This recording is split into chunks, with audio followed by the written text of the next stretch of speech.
Okay, we're going to go to a more funny story. At least I think it's funny. Well, we got to talk about this, guys. So I'm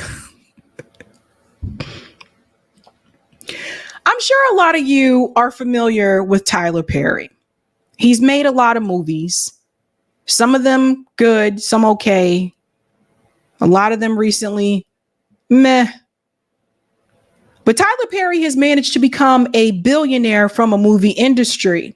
You know what I said before about billionaires? You don't become a billionaire without exploiting the workers. That's how you get there.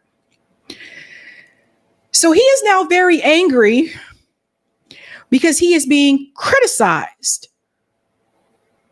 Let's get into the article, and then I'm going to show you the interview that is calling out where he's upset and calling out people for criticizing his work.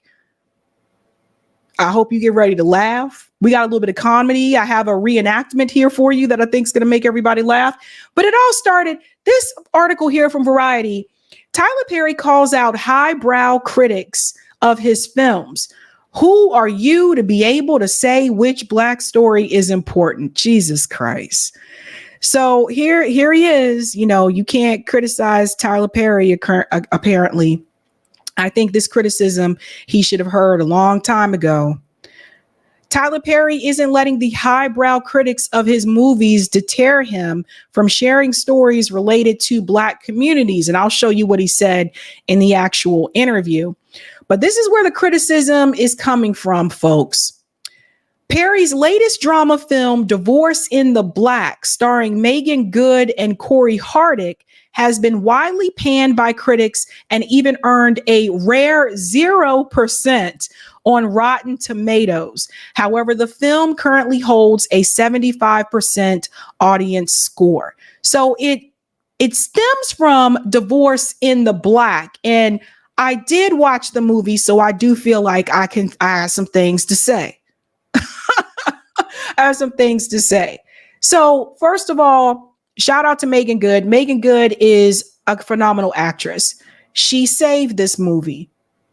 And I really mean that. She saved, without Meagan Good, she saved it. The movie is tough. It needs some help. And I'm just keeping it real. But because she's a good actress, she was able to shine through. But this is where the heat is coming from. It's this movie here, which was just released, Divorce in the Black. There's Meagan Good. There's as the wife in the show. And this is Corey Hardick. Some of you may not be familiar with him. A lot of you may know him because he was married to Tia Mowry. They are now divorced, but he was married to her. So he plays the husband in the film. So even The Guardian said Divorce in the Black review, Tyler Perry's dull drama is his worst to date. They gave it 1 star. And I have to say, ladies and gentlemen, I do not disagree. That movie was tough to get through. And as much as I have had, critiques of Tyler Perry's later movies, I still watch them. Like when he has a new movie, I'll watch it and think maybe this one will be better. But it was not. And so it says here, when you see a title like Divorce in the Black appear underneath a Tyler Perry byline, you assume this is more not so clever wordplay that clumsily states the obvious. A woman takes her no good ex to the cleaners before riding off into the sunset. But this new Amazon Prime feature doesn't just fail to live up to that billing. It easily is his worst film to date. And I'm not going to read through the whole thing because I'll tell you what I thought about the film in just a second. But again, like I said, I think Meagan Good is what makes this movie somewhat watchable because she is a good actress. So Tyler Perry does not like the criticism that is coming his way. And he was on Keke Palmer's podcast and he had some things to say. He is angry. Now, I do like Keke. I think she's also a phenomenal actress. She's also a singer. She's a triple threat. Singer, dance, actress. I think she's great at what she does. I remember her when she was in the movie called Akilah and the Bee when she was a kid. So this goes way back. Listen to what Tyler had to say. Because there was criticism in that show as well about this young black writer who wants to be able to tell his stories, and there's like they're bringing up Tyler, and then he comes back to the end and he admits exactly what you just said, where this is actually a representation of my personal disdain, the things that I don't want to see, the things that I don't want to face, and that's what art is supposed to do for us. So I love that you've never allowed that criticism to stop you from being able to have your authentic voice as an artist, because it does get really difficult. Yeah, but what? No. You got to drown all of that out, because if you let somebody talk you out of a place that God has put you in, you are going to find yourself in hell. I know for a fact that what I'm doing is exactly what I'm supposed to be doing, because for everyone who is a critic, I have thousands of used to be emails from people saying, this changed my life. Oh my God, you know me. Oh my God, you saw me. How did you know this about my life, my family? So that is what is important to me. We're talking a large portion of my fans who are disenfranchised, who cannot get in the Volvo and go to therapy on the weekend. Yes. So let's just go ahead and pause there, because so here's the thing. Here's the thing, Tyler. For me, the criticism is not a class issue. The criticism is about the scripts, because earlier on, there were some movies made that I thought were really good. I thought The Family That Prays was a good movie. I thought it had good actors in that movie, but I thought the storyline was just so fitting, right? So I thought that was strong. Strong actors, really good. Great script. I thought Diary of a Mad Black Woman was also, and that was the first one. Some of these were plays turned into movies, but that was the first one that was turned into a movie. I thought the script of that was pretty good, and I thought the actors really good.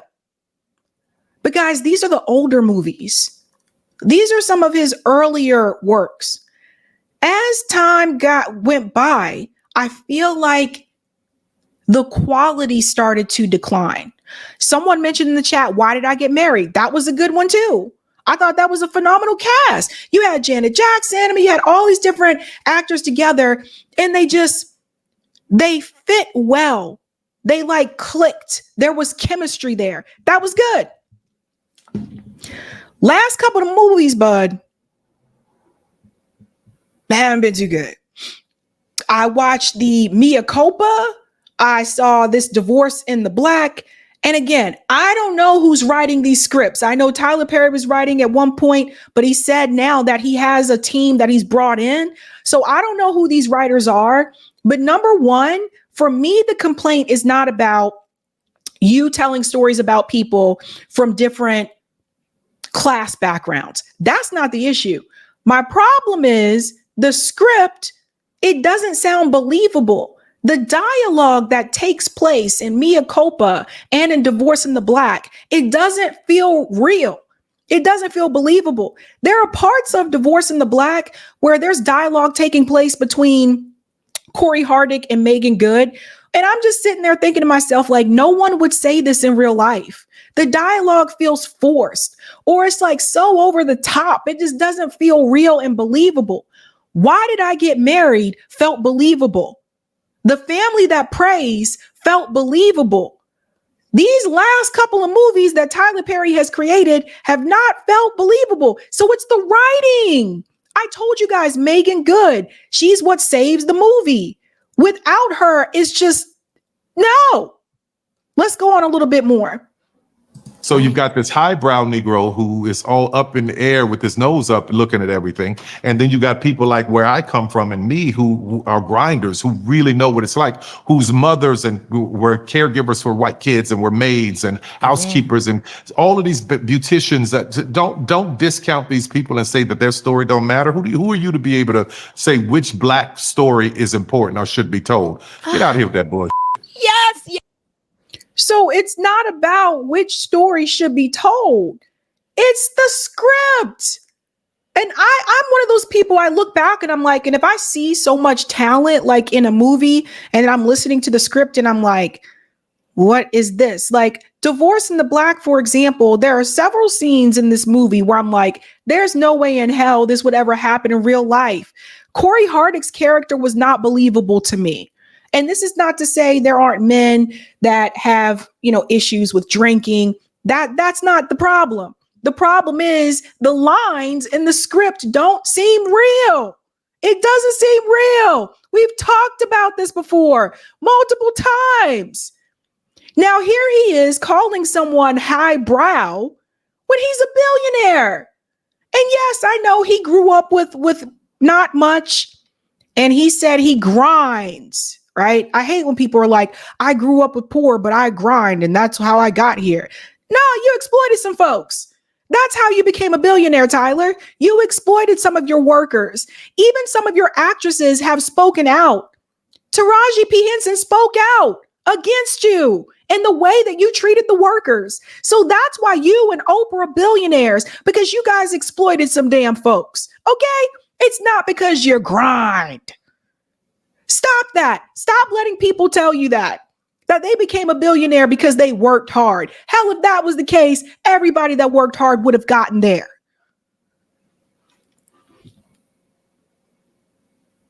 A mess. But he's mad. He got angry. He started cussing. He's pissed. You can't criticize Tyler Perry, right? So look at this. Now I'm going to show you. Listen to what this guy is saying, because he's spot on. He said, is Tyler Perry for real? The audacity of a billionaire who has built an empire off of cheap labor, while also their empire that is in the city of Atlanta is responsible for pushing out Black folks from a neighborhood they can no longer afford, while also flying out members of the royal family and protecting them from a system that they married into. Girl, you got some nerve. You can't be serious. Y'all don't know what time it is. I got the Black D-Link on. So this is the king of reads, guys. This video is the most disgusting thing I've ever seen from a Tyler Perry. Like, I am no longer interested in Tyler Perry, period. This person, this empire, this billionaire who is responsible for a lot of the gentrification and also pushing Cop City in the city of Atlanta, which will affect Black folks in the city of Atlanta more than any other people, Black folks who built this city. Tyler Perry has some nerve calling us uppity. Girl, you are the up. You have your direct boot on us. You are the one that does not believe in unionizing. You don't believe in paying folks. All of the folks who worked with you in the past, you were not paying them a fair wage. You have built your empire on the folks who are criticizing you. It makes no sense. This is the most anti-Black stuff I've ever heard Tyler Perry. Like, all of the things that he has done, they are legitimately calling you out for your commitment to continuously produce minstrel, anti-Black, misogynistic, misogynoir. You are fully committed to making minstrel, misogynoir content for money, for profit. Your whole idea of Madea disrespects all of the great Black Madeas in history. You have completely destroyed the idea of a Black older matriarch in the family. You have turned it into funny meme content for white people to consume. You're trying to make this a class issue when you are actually the ruling class. That's the part that drove me crazy. I'm like, what are you talking about? You're a billionaire. And the people that are critiquing his movies are not billionaires. Tyler Perry is. So who's really the highbrow person? That would be Tyler Perry. It's hilarious to me. Every movie is like the same. Black woman gets hurt by Black man. Black woman is rescued by another Black man that makes everything great in her life. Like, it's so predictable. Like, even watching Divorce in the Black, I'm like, I already can predict what's going to happen. Like, that's the problem with your movies. So quantity is not better than quality. It would be better for him to produce less movies that have a better quality than producing more that are weak. These movies are so predictable, man. So predictable. You are trying to make it seem as though you're still making $50,000 and work at Kinko's or something. You are a billionaire that used a jet to fly members of the royal family out to protect them from the system that they wanted to be in. Like, say what you want to say. Like, yes, Meghan Markle has experienced some trash stuff, but Meghan Markle wanted to marry into this family. No shade. No shade. That's just what it is. You and your policies and your influence in Atlanta is hurting black folks, period. The studio, the big studio that's making you all this money, has been built by working class folks who cannot even afford to be in that area anymore. Yep. The people who are coming and working in your place cannot even afford to live in the city. Like, you have got to be kidding me. Like, this is why we need to have folks with microphones that understand the systems. And it's no shade to Keke Palmer, even though she got me blocked on Twitter. Like, there's no pushback. Tyler Perry was able to get on this thing and talk about highbrow black folks when he is a highbrow person. Like, yes, we're being critical because you continuously are committed again to making this trash content. Yep. And it's not trash because it's black stories. It's trash because you're not investing in folks to write. You're not investing in black folks. You're only taking from them, taking their money, pushing them out the city, like paying them poor wages. Like, you don't even believe in unionizing. You don't even believe in unionizing in your own empire that you have built off of cheap black labor.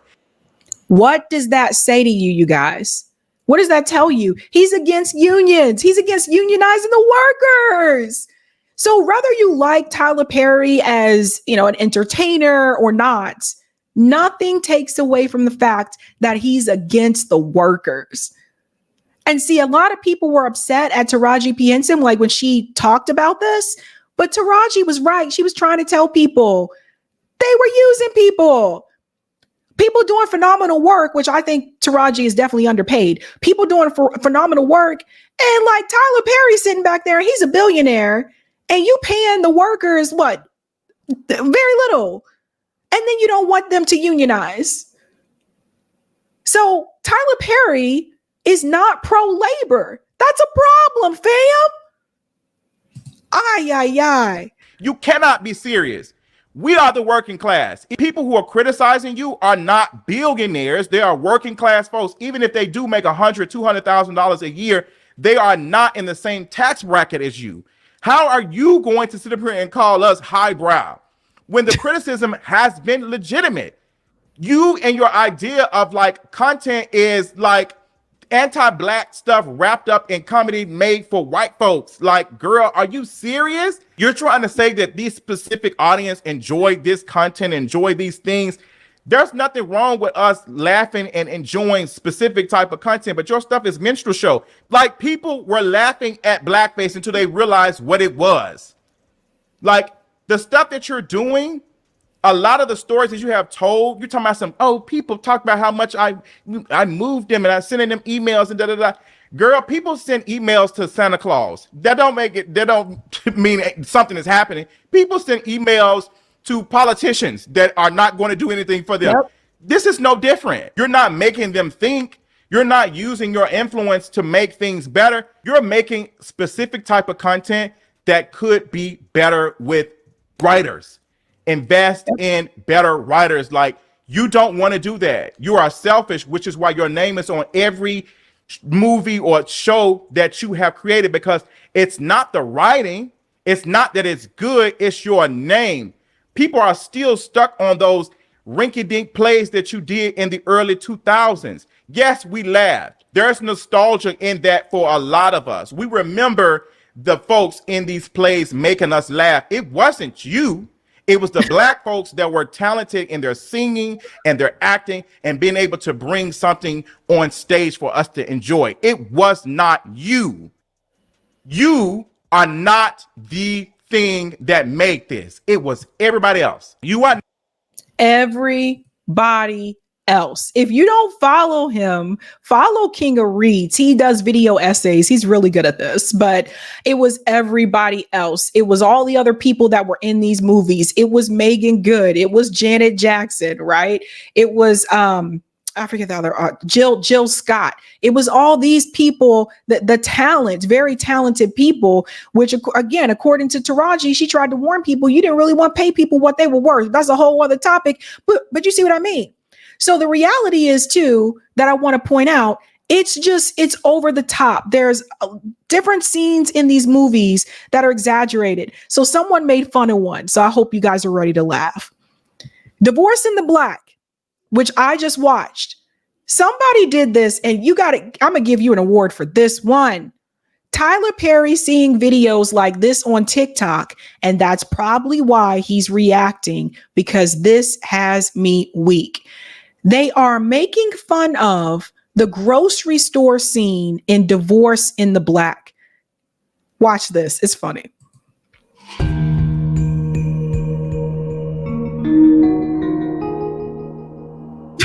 See you come to the market every Tuesday like clockwork.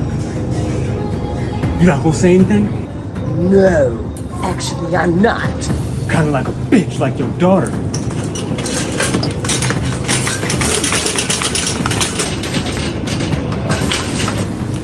Watch your mouth. So I have to pause and just laugh, because in the movie, they're fighting with the cart like that. And I'm like, nobody does this. Nobody does all this in the grocery store in broad daylight. I'm a woman of God. Oh, you crazy. You think I'm a motherfucking fool? Huh? Boy, get your hands off me. Run and tell your husband that shit. You dead. You fool. You crazy. You fool. You fool. You devil. You fool.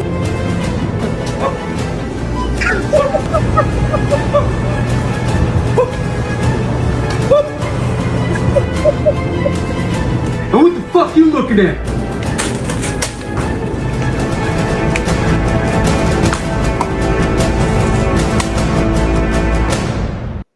Whoever made this, freaking phenomenal. But it's true. If you watch, now you guys probably want to watch it now, huh? If you watch Divorce in the Black, that grocery store scene was it's ridiculous, over the top. I'm like, come on, no one does all this. So give props to the two people in that TikTok. It says at Brody the Joker. Give props to them, because they killed it on that one. They killed it.